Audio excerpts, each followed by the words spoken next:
சிறகடிக்க ஆசை இன்னைக்கு எபிசோட்ல என்ன நடக்க போகுதுன்னு பார்க்கலாம் வாங்க. சீதா வேலை செய்யற ஹாஸ்பிட்டல்ல மீனாக்கு பூ ஆர்டர் கிடைச்சிருக்கு இல்லையா, அது கொடுக்கறதுக்காக போறாங்க. அப்படியே சீதாவையும் பாக்குறாங்க.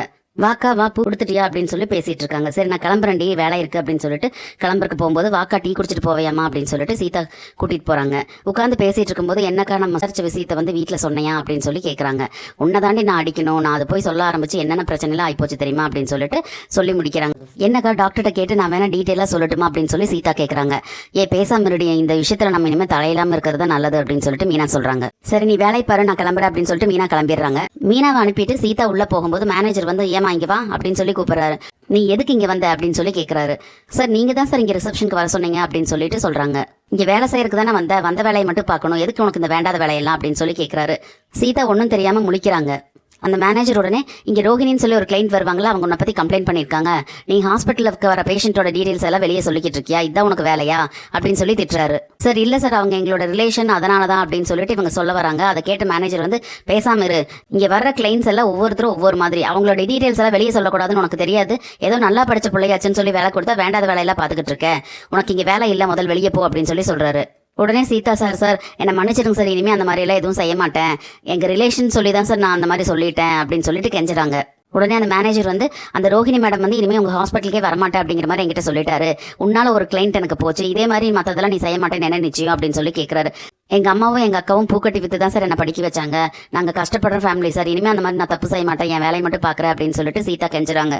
சரி இந்த ஒரு தடவை நான் மன்னிக்கிறேன், ஆனா உனக்கு கண்டிப்பா ஒரு பனிஷ்மெண்ட் கொடுக்கணும் அப்படின்னு சொல்லிட்டு இந்த மாச சம்பளத்துல உனக்கு பாதி சம்பளம் தான் வரும் அப்படின்னு சொல்லி அந்த மேனேஜர் சொல்றாரு. அதை கேட்டு அவங்க அதிர்ச்சி ஆகுறாங்க. சார்னு கெஞ்ச வரும்போது இங்க பாரு, ஒண்ணு வேலையை விட்டு போ, இல்லைன்னா இது நான் சொன்னதா ஒத்துக்கிட்டு நீ வேலை செய்ய அப்படின்னு சொல்லி சொல்றாரு. சரிங்க சார் அப்படின்னு சொல்லிட்டு சீதா உள்ள போயிடுறாங்க. இங்க பூ ஆர்டர் எல்லாம் முடிச்சுட்டு மீனா வீட்டுக்கு வந்து சமைச்சிட்டு இருக்காங்க. அப்ப அவங்களோட போன் அடிக்குது. அதை எடுத்து அட்டன் பண்ணி பேசுறாங்க.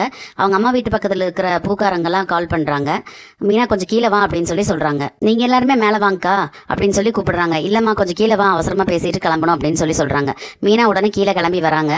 வந்தவங்க கிட்ட வாங்கக்கா உள்ள டீ குடிச்சிட்டே பேசலாம் அப்படின்னு சொல்லி சொல்றாங்க. இல்லம்மா வேலை இருக்கு, ஒரு பெரிய கல்யாண ஆர்டர் கிடைச்சிருக்கு, அதுல ஒரு 4 பேர் வேலைக்கு வேணும், 3 பேர் இருக்கும், நீயும் வந்தீங்கன்னா நமக்கு வேலை முடியும் சீக்கிரமா, நமக்கு நல்ல பணம் கிடைக்கும் அப்படின்னு சொல்லி சொல்றாங்க. உடனே மீனா இருந்துட்டு இல்லக்கா எங்க வீட்டுக்காரர் வந்துருவாரு, அவருக்கு சமைக்கணும் அப்படின்னு சொல்லி சொல்றாங்க. ஏம்மா வேலையெல்லாம் இருக்குது, அம்மா வேலையை முடிச்சுட்டு சமைக்கல வாமா அப்படின்னு சொல்லி சொல்றாங்க. அதுக்கு வந்தவங்க சொல்றாங்க, சீக்கிரமா வேலையை முடிச்சுட்டு வந்துடலாம் மீனா, வா நீ வேணா சமைச்சு வச்சுட்டு வா அப்படின்னு சொல்லி சொல்றாங்க. இல்லக்கா நான் சமைச்சு வச்சுட்டு வந்தாலும் அவர் லேட்டா வருவாரு, வந்துட்டு அவர் பாட்டுக்கு டயர்ட்ல போய் சாப்பிடாமே தூங்கிடுவாரு, நான் இருந்தாதான் பக்கத்துல இருந்து பரிமாறுவேன் அப்படின்னு சொல்லி சொல்றாங்க. அதை கேட்டவங்க என்னமே நான் போன வாரம் தான் 2 பேர்த்துக்குள்ள சண்டை அப்படி இப்படின்னு சொல்லி புலம்பிட்டு இருந்தேன், இப்ப என்னடானா ஸ்கூலுக்கு போயிட்டு வர குழந்தைய கவனிக்கிற மாதிரி சொல்லிட்டு இருக்கிறியே, உனக்கு நினைச்சு எனக்கு சிரிப்பா வருது அப்படின்னு சொல்லி சொல்றாங்க. அதுக்குன்னு எப்பவுமேவாக்கா சண்டை போட்டுட்டு இருப்போம், சமாதானம் தானே ஆயாகணும் அப்படின்னு சொல்லி சொல்றாங்க. சரிம்மா நீ போய் வேலை பாரு அப்படின்னு சொல்லி போட்டு கிளம்புறாங்க. திரும்பி வீட்டுக்குள்ள போற மீனாக்கு மறுபடியும் போன் அடிக்குது. எடுத்து பார்த்தா முத்துதா கால் பண்ணியிருக்காரு. போன் அட்டன் பண்ண மீனா, என்னங்க உங்களுக்கு 100 ஆயுசு, இப்பதான் உங்களை நினைச்சேன் அப்படின்னு சொல்லி சொல்றாங்க. எது நினைச்சாவே 100 ஆயுசா, அப்புறம் எதுக்கு மனுஷன் சாப்பிடணும் தூங்கணும் இதெல்லாம் அப்படின்னு சொல்லி கிண்டல் அடிச்சிட்டு இருக்காரு அவரு. போங்க விளையாடாதீங்க, என்னன்னு சொல்லுங்க அப்படின்னு சொல்லி மீனா சொல்றாங்க. எனக்கு ஒரு சவாரி கிடைச்சிருக்கு மீனா, வேலூர் வரைக்கும் போகணும், அதனால நான் நாளைக்கு தான் வருவேன் அப்படின்னு சொல்லிட்டு முத்து சொல்றாரு. என்னது இன்னைக்கு வரமாட்டீங்களா, அப்போ என்ன சொல்றீங்க அப்படின்னு சொல்லி மீனா கேட்கறாங்க. ஆமா மீனா கொஞ்சம் வேலை இருக்கு, அதனாலதான் கிளம்புறேன், நீ பார்த்து பத்திரமா இரு அப்படின்னு சொல்லி சொல்றாரு. அப்ப நீங்க எங்க சாப்பிடுவீங்க அப்படின்னு சொல்லி கேட்கறாங்க. ஏமா ஹோட்டல்ல தான் சாப்பிடுவேன் அப்படின்னு சொல்லி சொல்றாரு. என்ன சாப்பிடுவீங்க, ஏமா அங்க என்ன இருக்கோ அதை சாப்பிடுவேன் அப்படின்னு சொல்லி சொல்றாரு. சரி சரி அப்ப நீங்க இன்னைக்கு வரமாட்டீங்களா அப்படின்னு சொல்லி கேட்கறாங்க. சரி எங்க தூங்குவீங்க அப்படின்னு சொல்லி கேட்கறாங்க மீனா. கார்ல தான் தூங்குவேன். என்னங்க சொல்றீங்க கார்ல தூங்குறேன்னு சொல்றீங்க அப்படின்லாம் கேட்டுட்டு இருக்காங்க. ஏமா நான் பார்த்து பத்திரமா போயிட்டு வந்துடுறேன், நாளைக்கு தான் வருவேன் அப்படின்னு சொல்லி சொல்றாங்க. அப்படின்னா நீங்க நாளைக்கு தான் வருவீங்களா அப்படின்னு சொல்லி மீனா கேட்கறாங்க. ஆமாமா அப்படின்னு சொல்லி சொல்றாரு. அந்த பூக்காரக்காங்களாம் எனக்கு கால் பண்ணாங்க, கொஞ்சம் பூ கட்டுற வேலை இருக்கு, இன்னைக்கு நைட்டு வர முடியுமான்னு கேட்டாங்க. தாராளமா நீ போயிட்டு வா அப்படின்னு. எங்க இருந்துலாம் கேட்க மாட்டீங்களா அப்படின்னு கேட்கறாங்க. நீ போயிட்டு வா, நான் காலையில வந்துடுவேன் அப்படின்னு சொல்லி சொல்றாரு முத்து. சரின்னு சொல்லிட்டு மீனா வந்து அந்த பூக்காரங்களுக்கு கால் பண்ணி நான் வரேன் அப்படின்னு சொல்லி சொல்றாங்க. அவங்க இருந்துட்டு இல்ல நீ வரமாட்டேன்னு சொன்னதுனால நான் வேற ஒருத்தங்க கிட்ட பேசிட்டேன் மீனா, நாளைக்கு காலையில உன் புருஷன் வீட்டுக்கு வந்துருவார்ல, அவருக்கு உட்காந்து நீ சமைச்சு போடு அப்படின்னு சொல்லி சிரிச்சுக்கிட்டே சொல்லிட்டு வச்சிடுறாங்க. அப்புறம் மீனா சமையல் கண்டினியூ பண்ணிக்கிட்டு இருக்காங்க. இங்க பாத்தீங்கன்னா ஸ்ருதி வீட்டுக்குள்ள வந்துகிட்டு இருக்காங்க. வர வர ரவிக்கு கால் பண்ணி எனக்கு போர் அடிக்குது, நீ வீட்டுக்கு வா, நம்ம டின்னருக்கு வெளியே போலாம் அப்படின்னு சொல்லி சொல்றாங்க. அதுக்கு ரவி இருந்துட்டு இல்ல எனக்கு கொஞ்சம் வேலை இருக்கு ஹோட்டல்ல, நாளைக்கு நம்ம போலாம், நீ வந்து வீட்லயே சாப்பிட்டுட்டு ரெஸ்ட் எடு அப்படின்னு சொல்லி சொல்றாரு. அதை கேட்டு ஸ்ருதி கோவப்பட்டுட்டு நான் எப்பெல்லாம் வெளியே போலான்னு சொல்றேனோ அப்பெல்லாம் நீ வேலை இருக்குன்னு ஏதாவது ஒன்று சொல்லிக்கிட்டு இருக்க, நீ வீட்டுக்கு வா, உனக்கு கதவே திறக்க மாட்டேன் அப்படின்னு சொல்லிட்டு வச்சிடுறாங்க போனை.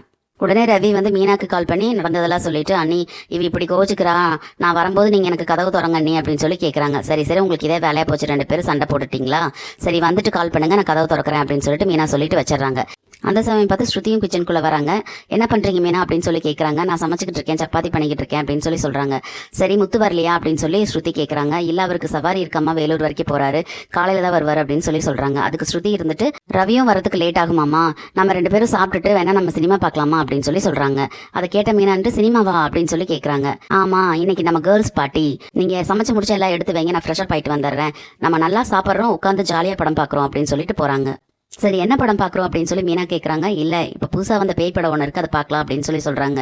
அதை கேட்டு மீனா இருந்துட்டு என்ன பேய் படமா, ஐயோ எனக்கு அதெல்லாம் பயம், நல்லா பார்க்க மாட்டேன் அப்படின்னு சொல்லி சொல்கிறாங்க. எல்லாம் நல்லா இருக்கும், நான் கூட இருக்கேன், எல்லாம் பார்க்கலாம், நீங்கள் ரெடி ஆகுங்க அப்படின்னு சொல்கிறாங்க. 2 பேரும் சாப்பிட்டு முடிச்சுட்டு மீனாவோட கட்டலையே உட்காந்து பேய் படம் பார்க்க ஆரம்பிக்கிறாங்க. கொஞ்ச நேரத்திலேயே மீனா வந்து ஊன்னு கத்த ஆரம்பிச்சிடுறாங்க பயத்தில். ஸ்ருதி இருந்துட்டு இங்கே பாருங்க பேய் வருது பாருங்க, கண்ணை மூடாதீங்க அப்படின்லாம் சொல்லி இழுத்து கலாட்டா பண்ணிக்கிட்டு இருக்காங்க. ஒரு சீன்ல பேய் பக்கத்தில் வர மாதிரி காமிச்ச உடனே மீனா வந்து ஆன்னு சொல்லி கத்திடுறாங்க. அந்த சத்தம் கேட்டு ரூம்குள்ளேருந்து விஜயா கதவை திறந்து லைட்டை போட்டுட்டு வந்து என்ன சத்தம், எதுக்கு இப்படி கத்திக்கிட்டு இருக்கீங்க அப்படின்னு சொல்லி கேட்டுட்டு வராங்க. அதை கேட்ட ஸ்ருதி இருந்துட்டு ஆண்டி நாங்கள் பேய் படம் பார்த்துக்கிட்டு இருக்கோம் அப்படின்னு சொல்றாங்க. இதுதான் அந்த பேய் படம் பார்க்குற நேரமா, இப்படி எல்லாரும் தூங்குற நேரத்தில் கத்திக்கிட்டு இருக்கீங்க அப்படின்னு சொல்லிட்டு கேட்குறாங்க. நான் கத்தல ஆண்டி, நான் எனக்கு பேய் படம் எல்லாம் பார்த்து பழக்கம் இருக்கு, எனக்கு எல்லாம் பயம் கிடையாது, மீனா தான் ரொம்ப பயந்து கத்திட்டாங்க அப்படின்னு சொல்லி சொல்றாங்க ஸ்ருதி. அதை கேட்ட விஜயா இருந்துட்டு எது பேய் பார்த்து இவ பயந்துட்டாளா, இவளே ஒரு குட்டி சாத்தா. உடனே ஸ்ருதி இருந்துட்டு ஏன் ஆண்டி இப்படி எல்லாம் பேசுறீங்க, உங்களுக்கு பேய் கண்ட பயம் கிடையாதா, நீங்க பயப்பட மாட்டீங்களா அப்படின்னு சொல்லி கேட்கறாங்க. அதுக்கு விஜயா இருந்துட்டு பயமா, பேயெல்லாம் பார்த்து பயப்படுறக்கு நான் என்ன உங்களை மாதிரி சின்ன பசங்களா, திருவிழாக்கெல்லாம் போயிட்டு வரும்போதெல்லாம் நான் லேட்டானா கூட அவ்வளோ பயம் இல்லாம வருவேன் அப்படின்னு சொல்லி சொல்றாங்க. சரி சரி சத்தம் போடாம படம் பார்த்து முடிச்சுட்டு போய் படுங்க அப்படின்னு சொல்லிட்டு உள்ள போறாங்க. உடனே ஸ்ருதி இருந்துட்டு இவங்களுக்கு பேயினா பயம் இல்லைன்னு சொல்றாங்க, நம்ம டெஸ்ட் பண்ணி பார்த்துருவோமா அப்படின்னு சொல்லி மீனாட்ட கேட்கறாங்க. மீனா வந்துட்டு ஐயோ ஏதாவது பண்ணிடாதீங்க, பேசாம இருங்க அப்படின்னு சொல்றாங்க. இருங்க நான் என்ன பண்ண போறேன்னு பாருங்க அப்படின்னு சொல்லிட்டு ரூம்குள்ள போயிட்டு போனு ஸ்பீக்கர் அது இதெல்லாம் எடுத்துட்டு வராங்க. மீனா இருந்துட்டு ஐயோ எதுவும் பண்ணாதீங்க, என்ன பண்ண போறீங்க அப்படின்னு, இதெல்லாம் டெக்னாலஜி, நீங்க பேசாம இருங்க, நான் என்ன பண்றேன்னு மட்டும் பாருங்க அப்படின்னு சொல்லிட்டு போனு ஸ்பீக்கர் எல்லாம் எடுத்துட்டு விஜயோட ரூம் கிட்ட நின்னுட்டு பேய் படத்துல வர மாதிரி காஞ்சனா மியூசிக் எல்லாம் ஓடுறாங்க.